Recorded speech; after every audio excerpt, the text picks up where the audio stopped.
Welcome to the Tensor podcast, where we showcase the most promising projects building on Bittensor and its EVM ecosystem. In this very first series of conversations, we're speaking with the builders shaping decentralized intelligence. And today's guest is someone, or today's guests, I should say, are two people who are redefining how DAO holders stake and earn. I am joined by Alex and Doug, co-founders of Trusted Stake, which is the first non-custodial trustless staking service in the Bittensor ecosystem. Trusted Stake helps DAO holders maximize rewards and optimize staking allocations, all while keeping full control of their tokens. Alex, Doug, welcome to the show. And to just throw you the first question straight away, how would you guys describe Trusted Stake in one or two sentences for someone completely new to the concept? Yeah, Farhan, thank you for having us. The best way that I would describe it in one sentence is Trusted Stake is a non-custodial subnet investment and staking hub within Bittensor that's pretty much the one sentence I would give it. Cool. And what inspired you guys to co-found Trusted Stake? All the way back when the first dynamic TAO proposal came out, I believe in February of 2024, Douglas and I immediately realized if this is going to grow to what is now is 128 subnets and even hundreds of subnets, maybe even thousands of subnets in the next couple of years, there definitely needs to be some players in the ecosystem that act as kind of a mediator for retail investors, institutional investors, and just new investors that don't understand the subnet investing landscape very well, because in order to really sift through the current subnet investing landscape, you have to be in the Discords, you have to be in the Telegrams, you have to be watching the novelty searches, you have to be on the technical side like Douglas does, you have to understand the mining operations, the incentive mechanisms, and that's pretty much a full-time job nowadays. So we look to remove that barrier for people and try to make getting exposure and diversification to the top subnets, or maybe the top subnets by market cap, sector, business specific like Macrocosmos, Rayon Labs, etc., easier for people and be that front door to Bittensor. I love that. That's very great. And could you maybe describe a bit more? You say Trusted Stake is a non-custodial and trustless way of staking. What does that mean in practical terms for a DAO holder who has never staked before? Yeah, so also to give a little bit more context before I answer that question, going back to the dynamic TAO paper that originally came out to add a little bit more history behind how this thing formed. After Douglas and I read the detailed white paper, we kind of stumbled upon the proxy palette, which is the technology, the tech stack that we used. It is built on Polkadot substrate, and it's been kind of battle tested in the Polkadot ecosystem for years. So this is not some new tech stack that we're using for the non-custodial aspect of our services. And as you know, this has really changed a lot. So Douglas and I have really had to pivot many, many times to, especially with the recent Uniswap v3 update. And we've had all kinds of, as anybody does, roadblocks along the way, but we're really excited to, after about 18 months of development, have this thing ready to go and ship over the next couple weeks. But to dive into your second question, could you please restate it again so I can go ahead and answer it? Yeah, if you don't mind, I would actually love to first drill a little deeper on that. Could you explain a little bit more what this proxy palette entails? Like, what is this tech stack and how do you guys utilize it? Doug, would you like to pick that one up? Sure. So the proxy palette is I guess I don't know if I should explain this, but in substrate blockchains, they don't use what is commonly referred to as smart contracts. And Substrate, they use pallets. And so this is kind of, you can think of like a custom program or feature that is a part of the chain that allows different accounts to act on behalf of other accounts. And they call that a proxy. So we take advantage of a proxy type called staking. And this staking proxy allows us to perform any sort of staking operation on behalf of the proxied account. So what that looks like on chain is you just have two normal accounts and a user, and then you could have our strategy account, and they would come and what we call it delegating. So they would delegate their staking permissions to us in the form of a transaction on chain, and basically it adds a or creates a proxy relationship between those two accounts. And you can have any sort of relationship really. There's a few different built-in staking relationships, and we just take advantage of the staking proxy. And you could have, for example, an any type proxy, and that just allows you to have, you could literally call anything. So you could transfer, you could stake, you can, you could do any sort of operation on that wallet's behalf that you could as a normal operator. Yeah, but you don't have access to the tokens. Right. So with the staking proxy, you can, not many people would, but you can look at the code yourself on Subtensor, the GitHub, and you can see the certain types of permissions that are allowed from the type that we use, which is the staking type. And all we can do is stake, unstake, move stake, and we can't do anything else besides that. That's all we can do.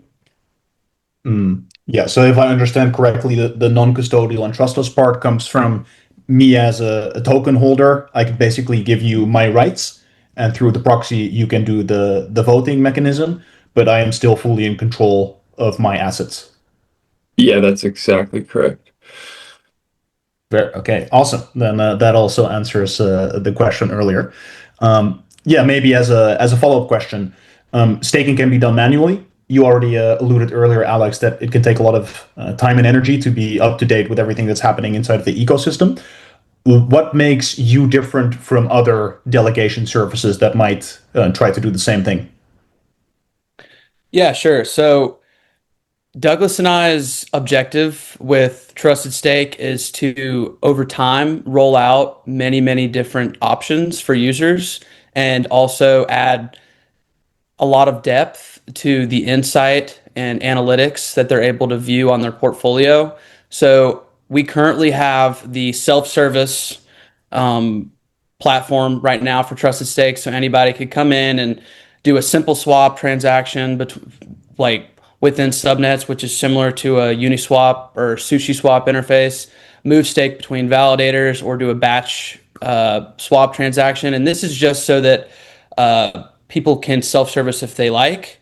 And over time, we will launch our first index probably within the next couple weeks. And on our roadmap, we're looking to launch around 18 indexes, with probably the last index being the Bittensor Universe Index. This is the first time that we've announced this, but the Bittensor Universe Index will be sort of a broad-based S&P 500 style index, giving users exposure to every single subnet within Bittensor that is not unknown, hasn't done a cold key swap, has a GitHub, and is an official subnet. And it'll be weighted the same way that any sort of broad-based index like the S&P works. And also, we have a couple of internal proprietary things that really set us apart from other non-custodial staking services within Bittensor, but we've kind of kept that to ourselves for now. But that gives us better security, better organization on our side, and better scalability over time. And it also allows us to easily integrate with platforms and really scale this thing over the next couple of years. Hmm. Nice. Very nice. And yeah, maybe also out of personal interest, if I understand correctly, I think in doing research, I read that you guys basically stated that a lot of the validators are doing lazy voting, so they're not really voting properly or taking the time and energy to vote. And this is sort of one of the core issues that you guys are also trying to solve. Do you think this is a fundamental flaw in the Bittensor ecosystem, that actually the incentive mechanisms don't line up for people to vote personally? Or do you think like having services like yours are just a necessity and part of making this ecosystem work? Yeah, so currently the way that we have it structured is all of the validators that we will be delegating to are based on a whitelist of validators, meaning that we only delegate to a list that we've curated of non-weight copying validators within Bittensor. And yes, there is a slight APY boost that can be garnered from delegating to weight copiers, but it's pretty minimal at the moment. And the reason why that we say that is we want to foster the um, behavior more within Bittensor to delegate only to non-weight copying validators, because if you're a long-term investor in Bittensor, like many of us are, the non-weight copying validators are the ones that are providing honest work within the ecosystem, and they're the Mm, ones that are going to drive value and push Bittensor to $1,000 and beyond over the next few years. So the holders really need to keep this in mind if they want this thing to continue growing. And I think that especially many early holders are beginning to realize this and allocate accordingly. I love that. Thank you. That's very insightful. Yeah, maybe to switch gears a little bit. Um, who is your target audience? Is it only large validators? Is it also smaller retail tile holders? Who are you seeking to serve? Yeah, so we're seeking to serve pretty much all of retail. We also are looking to integrate into more institutional infrastructure as well. Uh, whether that's some family offices, larger funds that are looking to diversify into subnets within Bittensor. Obviously, these are more white glove services that would happen in the background. Um, Anyone really. We do have a minimum for using our services simply just because of the 0.3% fee that is required to make swaps and stake within Bittensor at the moment. That might change in the future. But so Douglas, correct me if I'm wrong, but it at the moment is 2 tau minimum to use the indexes, correct?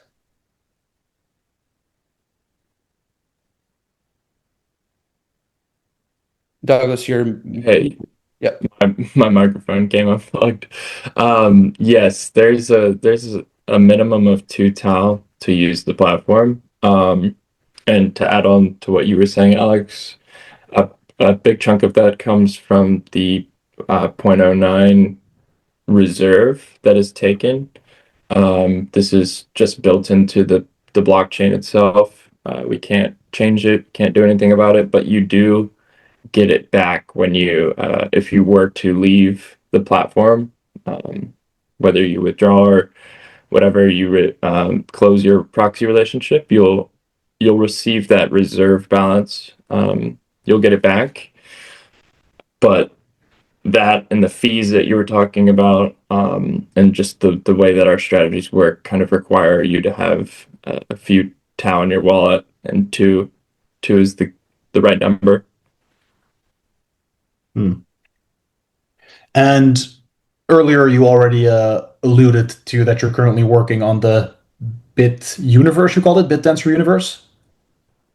Yeah, so that'll be our most ambitious index. So it'll be more than likely one of the last indexes that we launch, just because of the sheer magnitude of infra that will be required to rebalance it and get investors exposure into it. But yeah, that is definitely on our roadmap, and we think that'll be one of the most exciting products that we offer. The Do you Bittensor. have a launch date by any chance, or a little sneak peek on when people can expect this to drop? So right now I have kind of a soft launch of sometime in October, maybe early November, but that'll be after that we launch our sector specific, our company specific, like Macrocosmos, Rayon Labs, and our market cap indexes like top 5, top 10, top 15, top 20, etc. We also will have some kind of fundamental based indexes, like the ones that we personally believe are the most fundamentally strong within Bittensor based on just our research over the years. And we might even, this is also the first time that we've announced this publicly, but we might begin rolling out creator indexes. So anyone in Bittensor, if they reach out to us, we can, if we like what your idea is, we can make an index for you and launch it on the website on your behalf. That's great. I really like that idea. That's also a good way to get people into the ecosystem. Mm-hmm. Okay, maybe before closing, one final question. Where do you guys see the staking landscape broader? So not just within Trusted Stake, but broader staking landscape in Bittensor. Where do you see it going in the next year or two? Yeah, I'll hop in first, Alex. I think it's gonna grow quite a bit. I think within the next 365 days. I feel like there's gonna be a big push for more institutional, or you'll have a vibe of regulated. Um, it'll Things will move from janky terminal command line interfaces and move towards pretty user interfaces with sleek interactions. I think we're already seeing a lot of ease of use and quality of life improvements with platforms like Void AI and Taofi, Taofu even, and yeah, I think we'll see more cohesive ecosystem where you can bring. I mean, ideally, you would see an any to any swap, so you can come in with basically any currency and get exposure to alpha tokens in a very seamless manner. I think we're already seeing that, and we'll have nice user interfaces for this. Platforms are already implementing nice UI for liquidity provisioning. I think the liquidity providing is going to be a big thing for some people that are interested in that.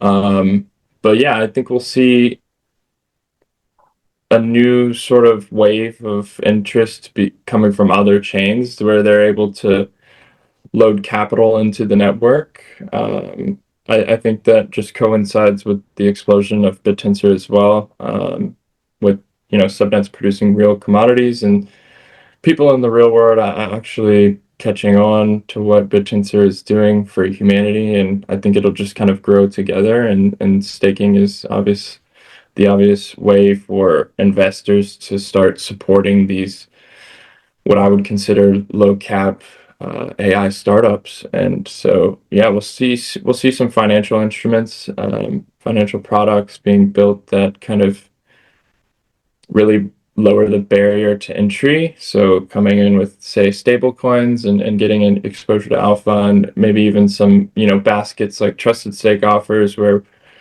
we offer these, battle hardened, battle tested, analyzed baskets of subnets that we manage for people. And I think that'll kind of really allow a lot of retail and even institutional players come in because they see it and they're like, okay, this seems a little more less like a crypto scam. So yeah, I Mm, think that's kind of where things are going. Yeah, yeah. So if I got it correctly, you're saying it's going to be more user friendly, both in the interfaces, but as well as people who want to hop in on the staking, will also be more user friendly to understand maybe through a party like Trusted Stake, how to allocate your money without spending 40 hours per week watching all the Discord channels. Right. Yeah, I think it'll be very easy for capital to inflow into subnets. It'll kind of yes. be demystified. Definitely. And just to add on to what you said at the end there, Doug, I think that a lot of these institutions and these Tau treasury companies and these people that have been long Tau for a long time will begin to start realizing that if they want this project to succeed, they have to begin dipping their toes in the water and getting exposure to Bittensor subnets because at the end of the day, the Tau price and the fundamental value of the network is the network subnets. And it is required for them to start putting their money where their mouth is and picking their favorite projects and getting exposure to them because that is how that this network will be able to kind of stand the test of time over the next couple of years because yeah, the subnets are the network.